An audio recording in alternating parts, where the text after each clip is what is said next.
komunikasi kayak gimana, itu tuh yang penting itu bukan kayak sebanyak apa komunikasinya sebenarnya. Tapi apa yang kita lakukan pada saat kita berkomunikasi sama mereka. Oh ya, kunci dari hubungan itu adalah komunikasi. Enggak. Komunikasi adalah cara lo untuk mengantarkan kuncinya. Kuncinya apa? Emosi positif. Tunggu nih Mas. Tadi tuh yang jarak tuh kayaknya menarik tuh. Yang apa? Faktor yang jarak. Loh kok malah LDR faktor jarak malah mendukung keberhasilan gitu.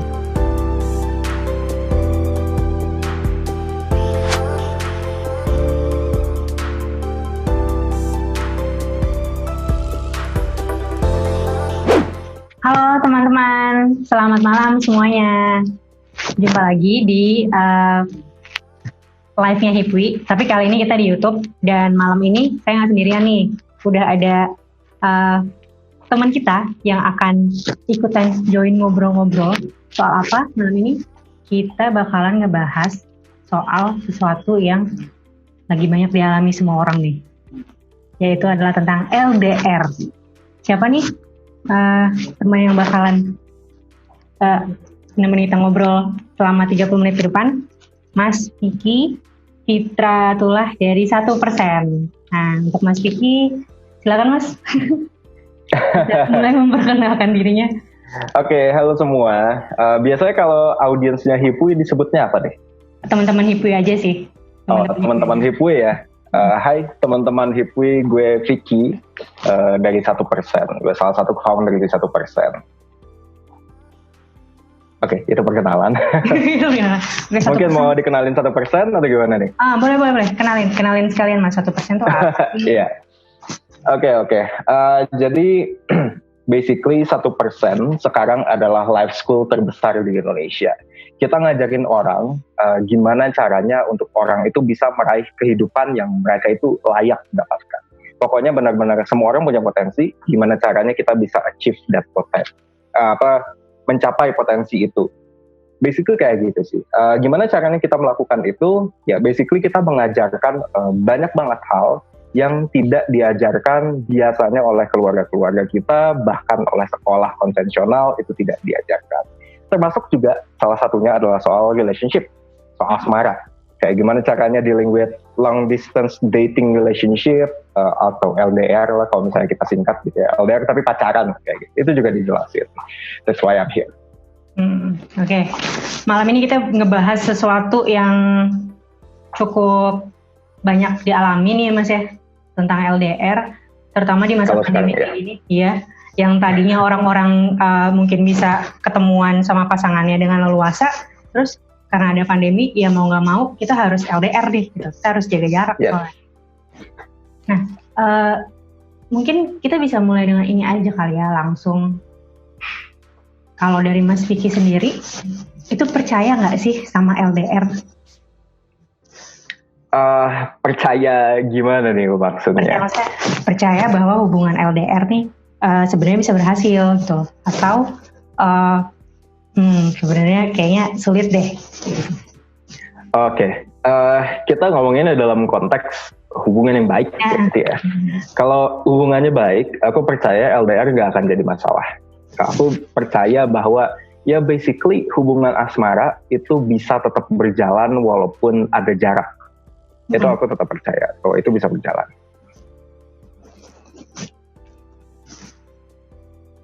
Kalau dari segi pengalaman sendiri nih Mas pernah ini nggak sih ngalamin LDR, dan ceritanya gimana sih? Pernah. Mungkin bisa dikasih konteks nih buat teman-teman. Oke. Kalau misalnya ngomongin soal gue LDR-an, sebenarnya tidak dalam waktu dekat ini sih. Dalam beberapa tahun yang lalu itu gue pernah LDR.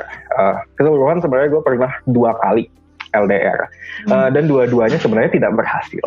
So that's a disclaimer sebenarnya untuk orang-orang yang mendengar ini. Tapi kalau menurutku sendiri ya, kenapa 2 hubungan itu tidak berhasil? Karena basically dua-duanya bukan hubungan yang baik aja in general. Jadi mau LDR mau kagak gitu kayak ya udah itu akan berakhir dengan perpisahan juga gitu pada akhirnya.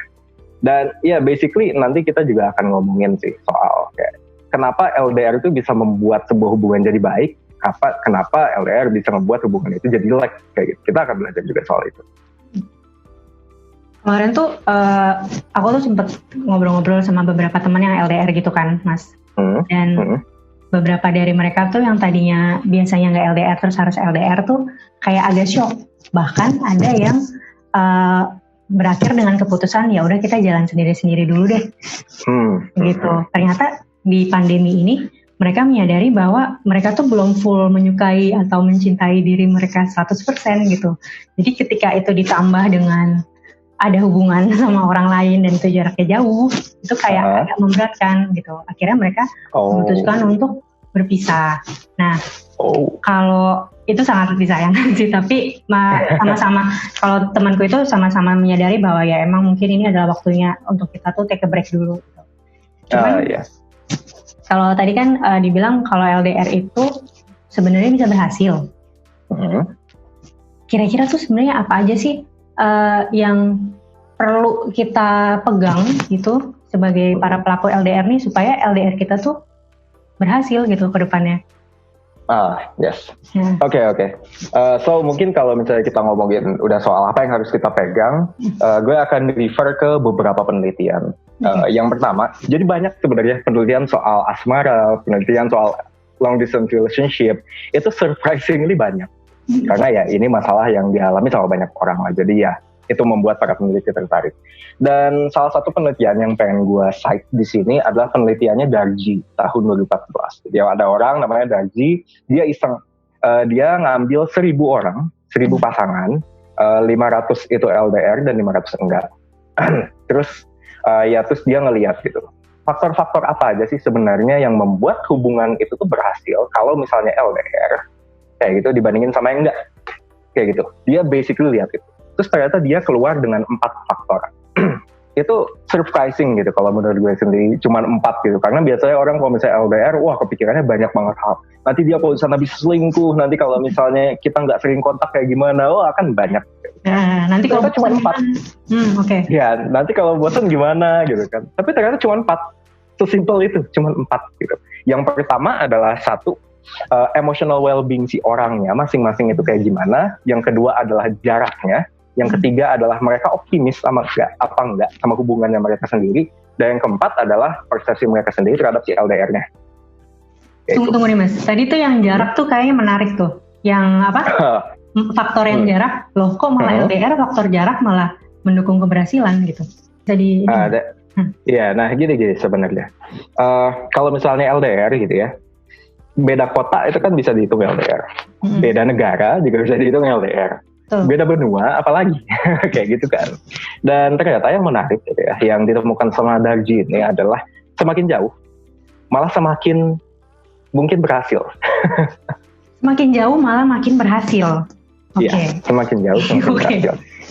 Jadi soal asumsinya itu kayak gini. Kalau misalnya dari penelitiannya si Darji ini, dia melihat bahwa orang-orang yang emang jauh dari sononya gitu ya.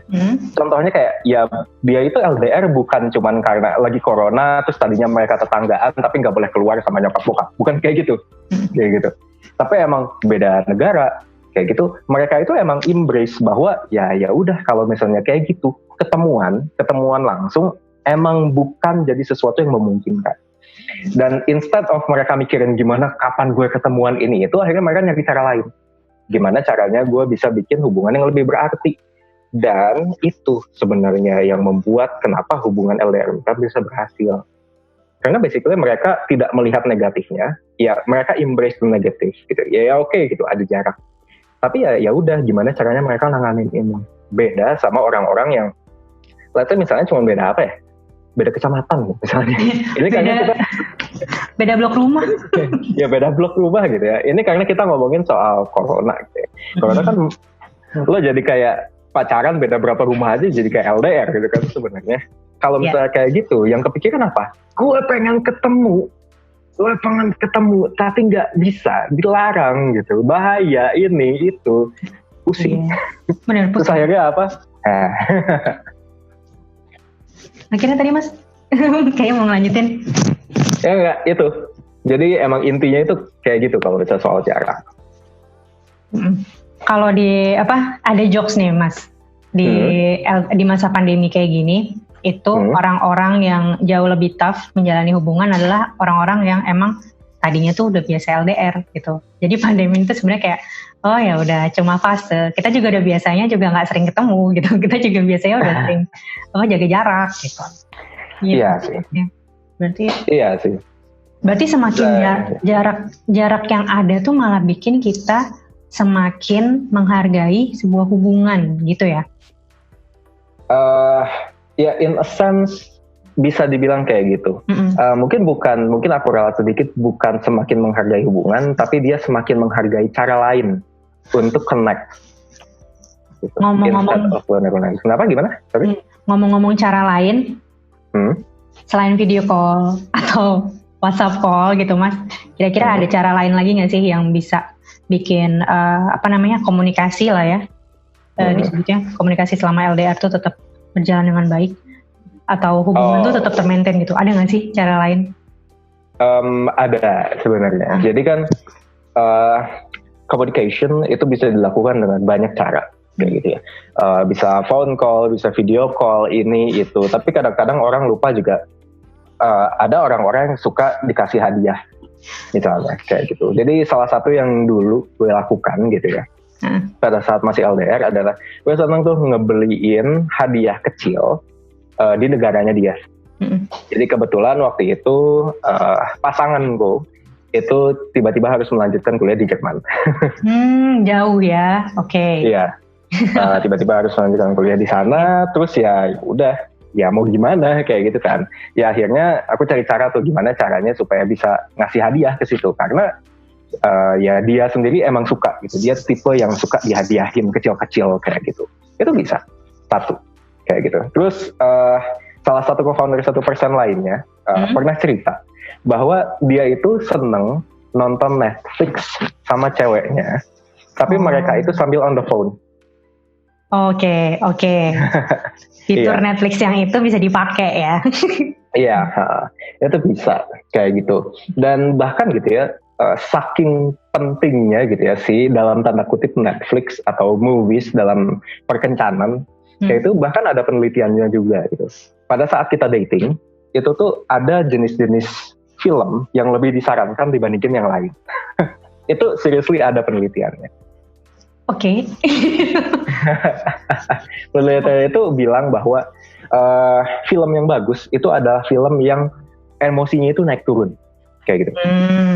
Emosinya naik turun, nah itu bagus tuh buat buat connect gitu satu sama lain.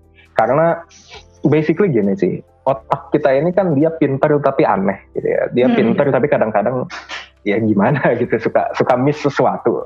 Dia itu bisa menginterpretasikan perasaan naik turun itu yang terjadi pada si film itu tuh sebagai perasaan suka kita ke orang lain. Yaitu ya kalau misalnya dalam konteks dating, dalam konteks kita lagi kencan adalah pasangan kita yang ini. Gitu. That's why kenapa akhirnya film-film yang emosi naik turun itu disaranin. Instead of mungkin nonton kayak komedi doang gitu ya. Komedi emang literally komedi doang kayak gitu. Romcom ya oke, aku bukan fans romcom tapi ya oke. Gitu. Kalau ini berarti kalau kayak film-film Avengers, superhero gitu-gitu itu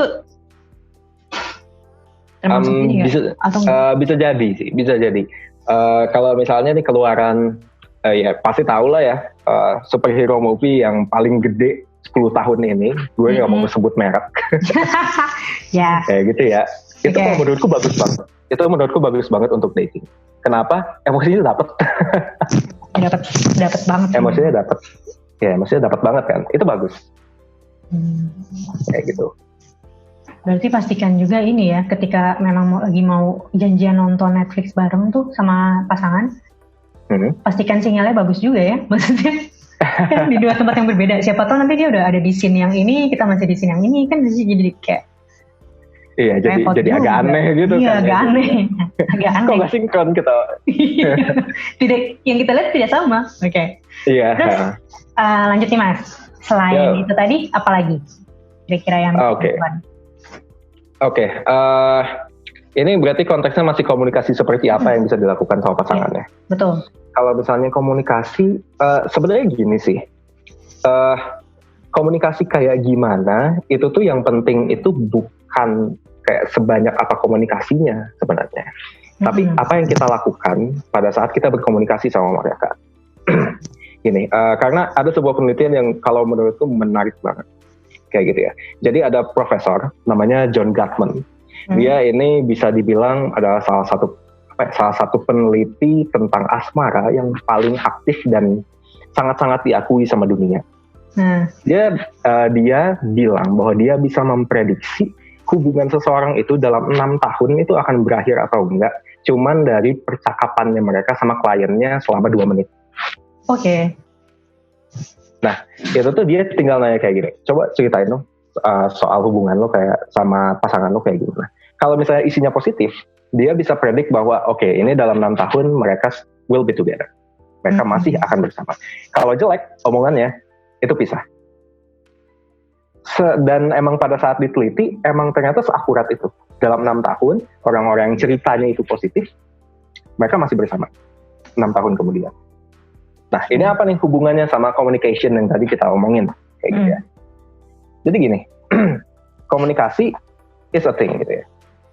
Lo bisa berkomunikasi dengan orang manapun, lo bisa berkomunikasi sebanyak apapun, tapi kalau misalnya komunikasinya tidak disertai sama emosi positif, there will be a problem. Makanya gue kadang-kadang sering skeptis gitu sama orang yang bilang bahwa oh ya, kunci dari hubungan itu adalah komunikasi. Enggak. Komunikasi adalah cara lo untuk mengantarkan kuncinya. Kuncinya apa? Emosi positif. Kuncinya itu emosi positif. Kayak gitu. Jadi instead of kita mikirin kayak oh ya gimana caranya gue berkomunikasi dengan secara lebih unik, secara lebih sering gitu. Coba pikirin gimana caranya gue bisa berkomunikasi dengan lebih efektif, dengan membawa lebih banyak emosi-emosi positif. Oke. Berarti, dan ini berlaku LDR atau enggak ya? Oke. Sama siapapun ya, ini relationship. Iya, ini relationship sama siapapun. Gimana? Berarti dengan kata lain, kita sendiri tuh harus punya persepsi yang positif ya terhadap hubungan itu. Jadi kayak ke set gitu di otak bahwa ini baik dan tantangan apapun yang ada di depan tuh jadi lebih mudah untuk dilewati dan hubungannya jadi awet gitu. Yes. Kira-kira. Oke. Yes. Itu saking benarnya. Kenapa? Iya gimana? Itu saking benarnya sebenarnya. Itu punya satu term sendiri di psikologi. Namanya positive sentiment override. Oke.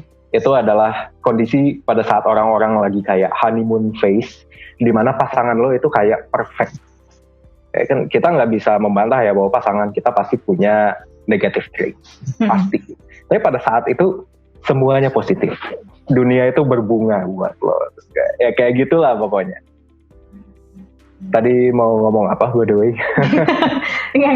Yang tadi soal honeymoon phase itu mungkin kayaknya ada benernya juga sih. Soalnya aku tuh dengar cerita temanku sebelum pandemi ini ya, dia ya pacaran. Itu semuanya indah gitu ya, semuanya isinya pelangi dan lain sebagainya. Terus pas sudah pandemi, ya mereka harus beda kota.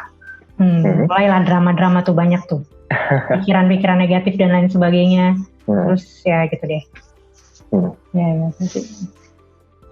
Mas, sambil ini kita bacain komen-komen dulu ya. Kayak ini di YouTube udah ada beberapa komen nih, udah lumayan banyak.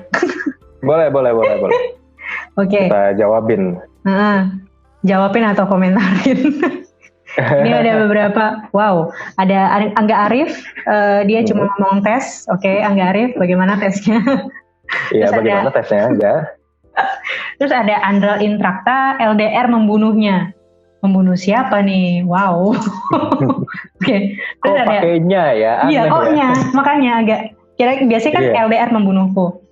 Terus ada Aan Kurniawan. Oh, ini kayaknya orang Sunda ya. Namanya berulang. LDR memecah belah umat. Nah tuh kan, ada yang masih berpendapat seperti itu. LDR memecah belah umat. Ini nggak tahu sih nih ya. Ani nonton dari awal atau enggak. Tapi kalau kamu berusaha untuk berkomunikasi dengan baik dan punya pikiran yang positif terhadap pasangan dan hubunganmu, katanya sih LDR-nya bakalan berhasil gitu. Katanya ya. Katanya. Ada sih beberapa faktor lain yang kalau menurutku lebih berpengaruh lagi daripada itu. Apa nih? Karena gini sih, tadi kan di penelitiannya Darji gitu ya, ada 4 kan faktornya. Nah, faktor yang pertama itu adalah si individunya sendiri sebenarnya. Si individunya ini, dia itu terlalu banyak kena stres yang berlebih atau enggak. Kayak gitu. Jadi emang, dan ini ya si distress psikologi individu. Ini adalah bahasa psikologinya kayak gitu ya. Kalau misalnya bahasa sehari-hari dia ya udah ini orang sehat secara mental atau enggak. Kayak gitu. Dan ini itu ngaruh mau LDR mau kagak. Jadi ada sebuah riset si Arthur Aron namanya, dia salah satu researcher yang sangat terkenal juga di dunia asmara. Dia bilang bahwa kalau misalnya emang kita punya masalah-masalah psikologis tertentu, misalnya kita terlalu insecure kayak gitu ya, terus misalnya kita punya trauma-trauma tertentu kayak gitu, mau kayak gimana pun kita berusaha untuk membangun hubungan asmara yang baik, susah buat kita connect ke orang. Mau LDR, mau enggak, susah. Kayak gitu. Jadi emang pada akhirnya kayak gitu ya, ketika kita ngomongin soal LDR atau enggak, kayak gitu yang penting itu adalah diri kitanya dulu gitu. Bukan soal hubungannya dulu, tapi apakah lo nyaman soal ini apa enggak? Apakah lo nyaman soal LDR apa enggak? Dan ketika kita lihat faktor yang lain tadi ya, misalnya persepsi terhadap LDR. Ya persepsi seseorang gitu ya bisa beda terhadap LDR dengan persepsi orang lain. Misalnya tadi gue bilang bahwa ya I'm fine with LDR. Tapi banyak juga orang lain yang bilang kayak enggak bisa LDR. Kayak tadi mungkin siapa yang bilang LDR membunuhnya. Andalin Traka. Iya, kayak gitu. Nah, jadi yang patut dipikirin adalah kalau misalnya gue LDR, terus Mas yang tadi LDR, kira-kira yang mana yang akan berhasil? Kayaknya sih Mas Vicky ya, Mas yang tadi kayaknya putus. Cepat putus. Iya.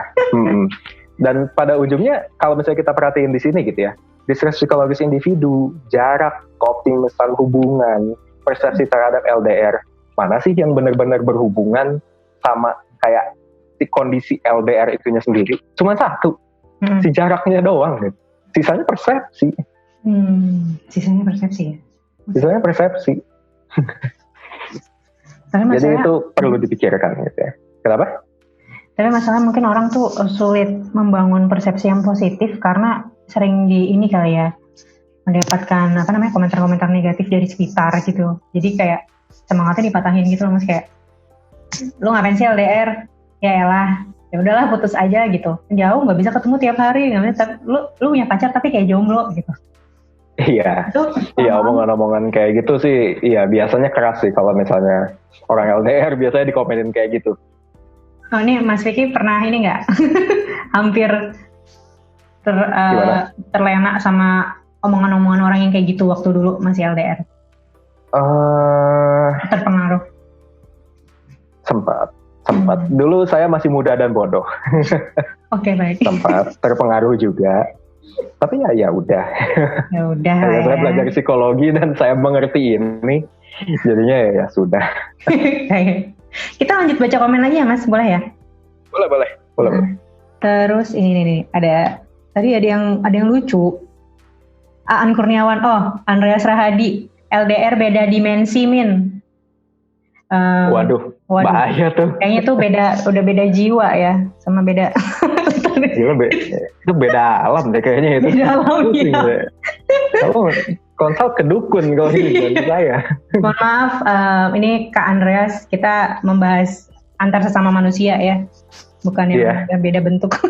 Iya, salah channel kayaknya. Salah channel. Oke. Aan Kurniawan juga komentar nih, apa enaknya LDR? Mending sekota bisa sarapan bareng. Tapi dia nulisnya Citra 23 tahun. Oh ini berarti dia ngutip pernyataan orang lain ya? Oh, gitu. Oke. Mungkin pacarnya, nggak tahu juga. Yeah. Terus ada dari Angga Arif, LDR itu panah. Yang abadi adalah kisah kita. Oh. Oke. Tapi itu make sense. Itu make sense. Karena kenangan tuh selamanya ya. Oke. Oh, ini ada nih Mas yang komen. Hairum Velayati. Kalau LDR beda agama gimana, Kak? Astaga. Oke. Kalau misalnya nih ya, ini gue jawab aja deh. Gitu. Nih, kalau misalnya LDR beda agama, masalahnya itu bukan soal lagi cuman lo sama dia gitu. Masalahnya itu adalah lingkungan lo oke apa enggak. Gitu. Kita nggak bisa memungkiri ya bahwa kelangsungan hubungan seseorang sama orang lain itu sedikit banyak pasti dipengaruhi sama lingkungan. Orang tua lo setuju apa kagak? Orang tuanya dia setuju apa kagak? Kalau misalnya dua-duanya setuju, ya oke. Asal hubungan kalian pada dasarnya oke, kalian punya emosi positif satu sama lain gitu. Kalian punya satu set of boundaries yang kalian berdua oke untuk patuhin. Kalian bisa toleransi kelemahannya pasangan kalian. Kalian suka sama kelebihannya pasangan kalian. You will good. Kayak ya udah oke. Itu oke pasti hubungan. Tapi kalau misalnya salah satu dari yang tadi gue sebutin ada yang nggak oke, ada PR tuh berarti. Ada PR yang harus dituntaskan dulu ya? Iya, ada PR yang harus dituntaskan. Ini si Hairum Velayati nyambung lagi nih, Mas. Kak mau nanya dong, emang bisa ya cowok itu nggak ngerasain cinta kita kalau LDR? Segimanapun kita ngechat, teleponan, atau voice callan, video callan, dia nggak ngerasain sayang. Tapi kalau pas ketemu baru ngerasain. Oh, jadi karena nggak saling lihat, jadi salah satu pasangannya ini nggak ngerasain perasaan sayang. Itu bisa ya? Oke. Terus gimana cara mengatasinya tuh kalau kayak gitu? Begini ya, salah satu hukum wajib gitu ya, di dalam hubungan asmara adalah lo harus kenal sebaik itu sama pasangan. Dan untuk kenal sebaik itu sama pasangan, itu butuh waktu. Itu butuh komunikasi yang berkepanjangan. Kayak gitu. Dan salah satu yang lo harus kenal adalah sebenarnya mereka itu merasa dicintai dengan cara seperti apa. Mungkin kalau misalnya ada yang pernah dengar di sini soal love language, bahasa cinta, kita ngomongin itu sebenarnya. Kayak gini aja gitu. Misalnya salah satu bahasa cinta adalah bahasa Indonesia. Gitu. Misalnya aku cintanya bahasa Indonesia. Orang ngomong bahasa Jerman ke aku, nggak ngerti aku, nggak ngerasa dicintai aku. Ya udah. Nggak nyampe kayak gitu. Dan kalau nggak salah nih ya, bahasa cinta itu ada 5 macam. Word of affirmation itu kayak pujian, ungkapan sayang dan lain-lain. Physical touch, sentuhan fisik, nggak selalu seksual, tapi ya bisa sentuhan friendly, ini itu, gitulah cara mereka dicintai. Quality time, ya pokoknya mereka lagi bareng bersama melakukan hal yang mereka enjoy. Terus udah itu ada receiving gift, jadi suka nerima hadiah-hadiah, suka nerima kejutan kayak gitu, sama acts of service, sukanya dilayanin. Itu biasanya semua orang itu bisa dikategorisasikan dari salah satu dari 5 itu.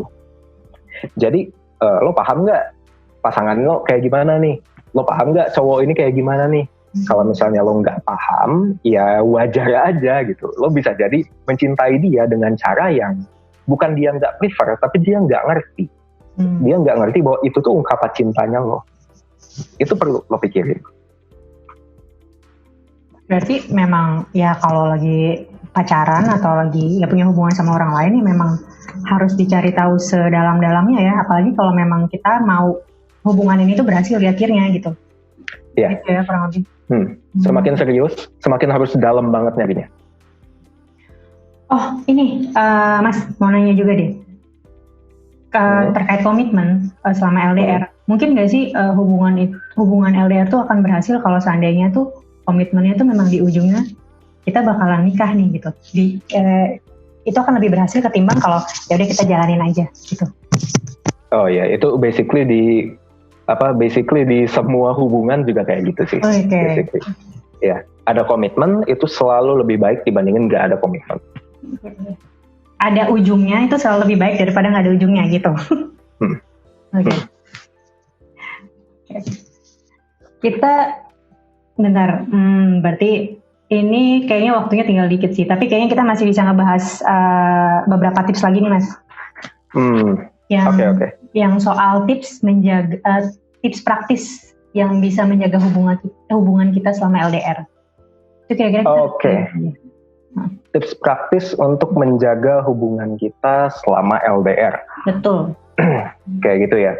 Saya basically gitu ya, hubungan mau LDR mau enggak itu butuh beberapa elemen yang kita perlu lakukan. Yang pertama adalah tadi yang kita sempat omongin, kenali baik-baik pasangan lo sendiri. Kayak itu tuh sepenting itu, kayak gitu. Penting. Iya, sepenting itu. Dan ini gitu ya, dan masalahnya adalah kayak gini, kita itu kadang-kadang tuh nggak sadar bahwa kita itu kurang menggali siapa pasangan kita sebenarnya. Salah satu contoh, sebuah penelitian dilakuin sama si Arthur Aron tadi, dia bilang bahwa in general, pasangan yang sudah menikah itu ngomong 1 minggu cuma 35 menit. Cuma 35 menit gitu. Jadi ya wajar banget gitu kalau misalnya satu pasangan lain ngerasa bahwa oh iya pasangan gue berubah. Oh iya, gue tidak mengenal pasangan gue lagi. Ya gimana, lo dalam seminggu lo cuma ngobrol 35 menit. kan lucu gitu kan. Iya dan banyak nih gitu obrolannya itu cuman kayak bawain sampah keluar dong. Beresin kamar dong. Gimana gitu kan. Dan jadi kayak yang harus dibanyakin itu adalah emang obrolan-obrolan yang meaningful.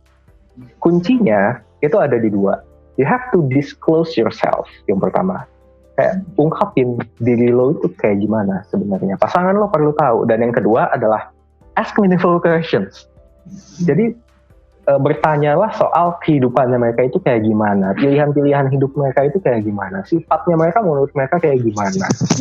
Gimana mereka itu pengen di-treat. Hal-hal seperti itu penting. Mau LDR, mau enggak. Itu penting. Itu yang pertama. Terus yang kedua, itu adalah soal diri lo sendiri. Jadi gini, salah satu gitu ya paham yang kita punya di 1% adalah tentang asmara. Itu adalah asmara itu berawal dari dalam. Salah satu hukum wajib dalam asmara adalah 2 orang yang menjalin asmara itu akan bertahan lama kalau misalnya masing-masing emang udah bahagia dulu sama hidupnya. Dan ketika mereka bertemu, mereka akhirnya melipat gandakan kebahagiaan itu. Kalau misalnya salah satunya nggak happy, basically ini, kalau misalnya dua orang gitu ya, yang satu nggak happy sama hidupnya, bukan nggak happy sama pasangannya, nggak happy sama hidupnya, itu chance-nya gede banget hubungan itu akan jadi hubungan yang terlalu dependent buat mereka. Jadinya apa?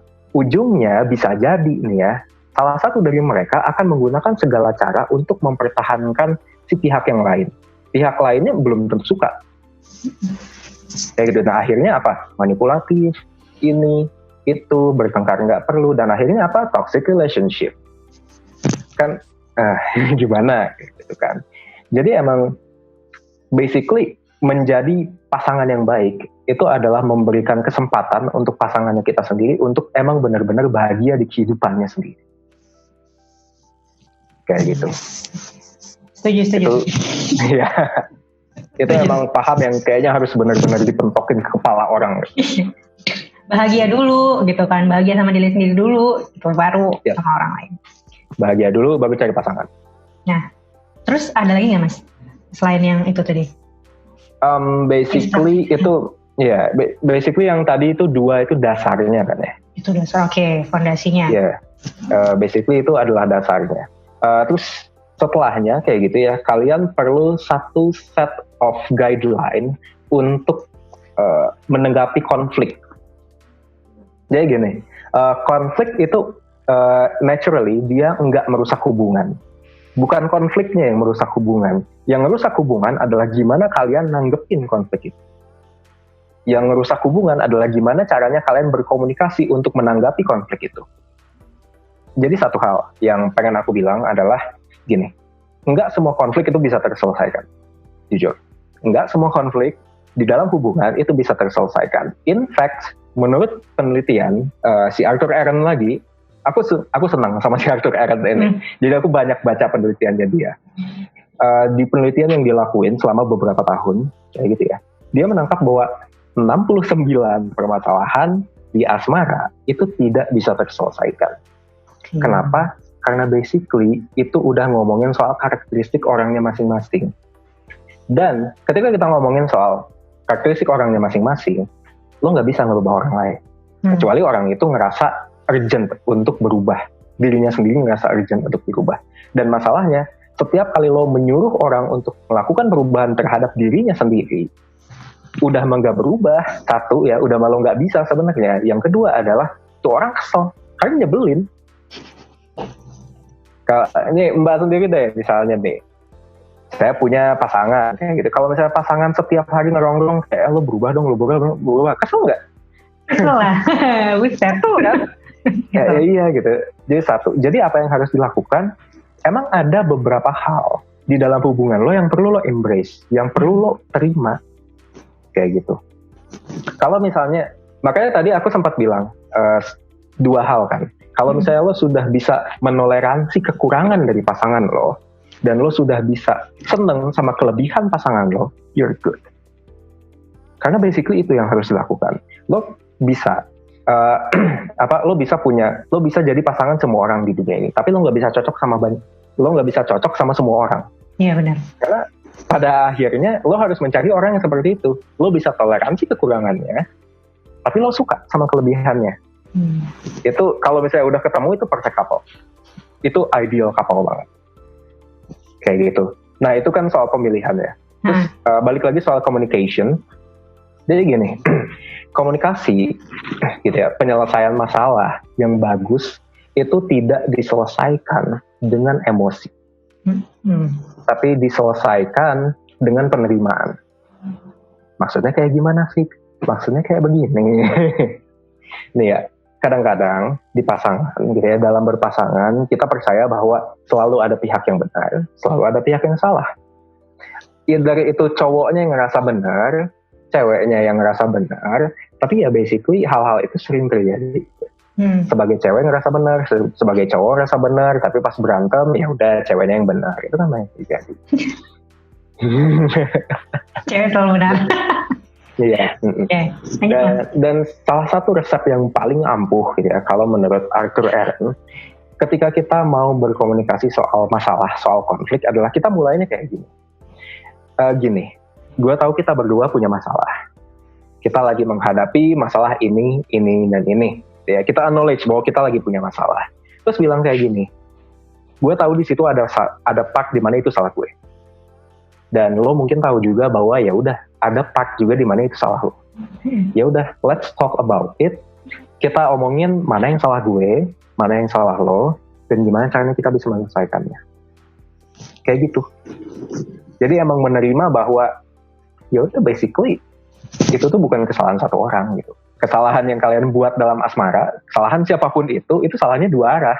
Ada salah lo, ada salah dia. Tinggal dipastiin aja yang mana yang salahnya dia, yang mana masalahnya lo gitu. Terus ya udah ya, setelah dikomunikasikan dengan sangat clear, salah lo apa, salah gue apa, udah nih habis itu kita solusinya kita mau ngapain habis ini, kayak gitu kali ya. Nah, cuman penting juga buat mikir yang tadi, nggak semua masalah bisa terselesaikan. Oke. Ada, ya. Apalagi kalau misalnya udah ngomongin soal nilai-nilai hidup si pasangan lo, ya, misalnya. Kayak pasangan lo emang gitu. Pasangan lo emang menghargai quality time, misalnya. Susah buat lo LDR kalau misalnya kayak gitu. I'm sorry to say, susah buat LDR. Iya sih. Jadi emang basically ya, mungkin ada orang nggak cocok untuk LDR. Itu nggak bisa dipungkiri kalau misalnya itu. LDR bisa works nggak? Bisa. Tapi ada orang yang nggak cocok, gitu. Jadi menghela nafas. Topiknya cukup ini ya, cukup berat. Dan by the way nih Mas ya, waktu kita tuh kayaknya tinggal bentar lagi banget nih di sesi kali ini, karena kita cuma 30 menit. Padahal ini sebenarnya topiknya tuh menarik banget sih, dan kayaknya nggak cukup ya sebenarnya diomongin dalam 30 menit. Iya. Tapi mungkin bisa kita, kalau dari aku, yang aku mau simpulkan dari obrolan kita tadi, LDR itu intinya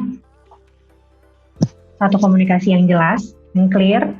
Dua, kita punya persepsi yang positif sama hubungan itu, sama pasangan kita maupun sama diri kita sendiri. Terus yang ketiga, kita bahagia dulu nih sama diri kita sendiri. Kita memastikan bahwa kita udah berdamai dengan kekurangan dia dan mencintai kelebihannya dia. Terus kita fokus sama hal-hal yang positif dalam hubungan. Ya, kurang lebih sama ya kayak tadi. Kayak gitu ya, kurang lebih. Apa Oke. Sebenarnya tuh intinya mungkin mudah ya disimpulin, cuman kadang tuh prakteknya sulit gitu. Iya. Iya, dan emang banyak hal yang bagus kan kayak gitu ya sebenarnya. Iya, benar. Ya sih. Iya. Oke. Boleh gak aku ngasih kesimpulan sedikit? Oke, boleh banget. Silakan. Boleh. Jadi ini buat teman-teman HIPWI gitu ya. Ingatlah kayak gini, hubungan yang baik itu tidak akan lekang oleh LDR. Kalau misalnya hubungan lo itu emang dari sananya baik, hidup lo dari sananya emang sudah bahagia dengan atau tanpa pasangan, gitu. Berarti lo udah siap untuk menjalin sebuah hubungan. Dan hubungan yang baik itu ya basically itu yang tadi gitu. Lo nyaman sama diri lo sendiri, lo kenal bener sama pasangan lo sendiri, lo punya emosi positif sama dia, lo menghargai kekurangannya, lo suka sama kelebihannya. Itu aja. LDR itu bukan salah satu faktor penentu apakah hubungan lo itu bisa lanjut atau enggak. Percaya deh. Yang jadi faktor penentu tuh ya tadi sebenarnya. Tadi. Oke. Ya udah, kayak kita udah sampai di penghujung acara. Kalau dari Mas Vicky sendiri nih, sebelum kita benar-benar pergi, ada yang mau dipromoin dari 1% atau mungkin ada program 1% yang bisa dikomunikasikan nih ke teman-teman? Oke, basically gini, tadi kan kita ngomong soal kalau misalnya lo mau punya hubungan, lo harus bahagia dulu sama diri lo sendiri. Dan mungkin gitu ya, kalau misalnya kita pakai standar itu, seharusnya banyak banget di antara kita sendiri yang harusnya belum berhubungan. Tapi gue sendiri percaya itu, karena berapa banyak sih orang yang bisa bilang bahwa mereka bahagia sama hidupnya? Nah kan, gak banyak kan, nah sebenarnya. Dan kadang-kadang untuk kita punya mindset itu, untuk kita bisa benar-benar tahu gimana caranya kita bisa bahagia, lo nggak bisa jalan sendiri. Lo kadang-kadang butuh konsultasi, mungkin sama psikolog, mungkin sama mentor, dan lain-lain. Dan salah satu programnya di 1%, itu kita punya mentoring, dan kita punya counseling. Itu emang didesain untuk itu. Jadi kalau misalnya banyak orang yang bilang, oh ya counseling itu untuk orang yang sakit doang, untuk orang yang depresi, ini itu. Enggak juga gitu. Justru kalau misalnya konteksnya sekarang itu kayak gini gitu ya, obrolan kita sekarang, justru mentoring sama counseling 1% itu bisa membawa lo untuk jadi orang yang lebih bahagia. Untuk jadi orang yang lebih siap menghadapi hubungan.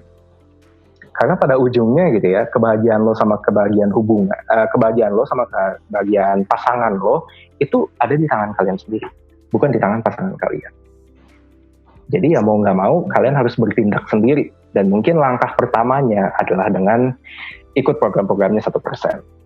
Kalau misalnya penasaran, bisa cek Instagramnya 1% di 1% official. Kita juga punya akun YouTube, namanya 1%. Kalian bisa search aja, 1% Indonesian Life School, itu pasti ada. Gitu. Oke. Berarti banyak banget program yang menarik nih dari 1%, teman-teman. Kalau misalnya teman-teman butuh untuk kalau HIPWI itu ada namanya tuh memantaskan diri, Mas. Jadi untuk memantaskan diri kalian, gitu kan? 1% setiap harinya, itu bisa ikutan program-program yang udah disediain sama 1%. Gitu. Oke. Kalau begitu teman-teman semuanya dan Mas Vicky terima kasih ya sudah jadi teman ngobrol kita pada malam hari ini ngebahas soal LDR yang tidak cukup sebenarnya hanya cuma 30 menit. Semoga nanti kedepannya kayak buru-buru gitu. Nanti semoga kedepannya ini ya gak kapok ngobrol sama kita. Tentang topik-topik yang lebih menarik lagi. Iya, seru kok hari ini ngobrolnya. Oke. Terima kasih teman-teman semuanya sudah menonton streaming YouTube HIPWI pada malam hari ini. Sampai jumpa di streaming berikutnya. Saya Bebet dan Mas Vicky dari 1%. Pamit undur diri. Take care guys. Bye-bye. Dah. Terima kasih sudah menyaksikan video ini. Klik subscribe agar tidak ketinggalan. HIPWI bakal mempersembahkan video-video yang lebih menarik ke depannya.